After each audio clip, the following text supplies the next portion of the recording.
o'rtoqlar, hammani qiynaydigan shtraf deyarli bekor bo'ldi. Deyarli deyotgan joyim umuman bekor bo'lmadi. Atilab mana senga deb endi hisobot topshirmasangizgina shtraf qilinadigan bo'ldi. Oldingi yilda bilardinglar 23:59 a 00:00 bo'ldi. Shaqib sizni tepangizda hamkorlaringiz 10 minimaldan shtraf jo'natib turishardi mana senga deb. Endi u hamkorlaringiz rostdan bir yengillik variantini qilib beradigan bo'lishdi. 26-yildan boshlab turib hisobotlaringiz kechikkaniga 10 minimaldan emas, 1 minimaldan 3 minimalgacha shtraf qilinadigan bo'lyapti. Endi albatta mana hamkorlaringiz sразу 3 minimal qo'yib berishadi. Lekin shtraf qilish imkoniyatlari juda past. Qanaqa?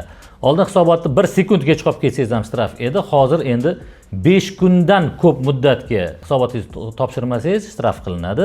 Keyingi holati 5 kundan ko'p muddatga-yu, lekin oxirgi 3 oy ichida sizda hisobot topshirish bo'yicha kechikish holati yo'q bo'ladigan bo'lsa, shunda ham sizni shtraf qilishmaydi. Misol uchun, aprel oyida siz hisobotlaringizni 5 kundan uzoq muddatga kech topshirdingiz.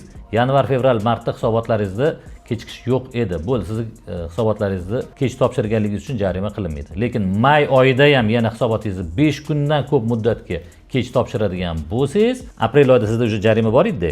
Endi undan keyin sizni yana jarima qilishi mumkin bo'ladi. To есть aprel oyida kechikish bor edi.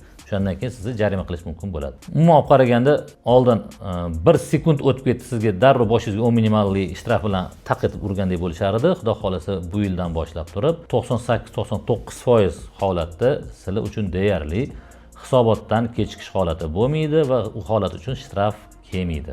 Tabriklayman. Salomat bo'linglar. Hisobotlarni vaqtida topshirib qo'yinglar.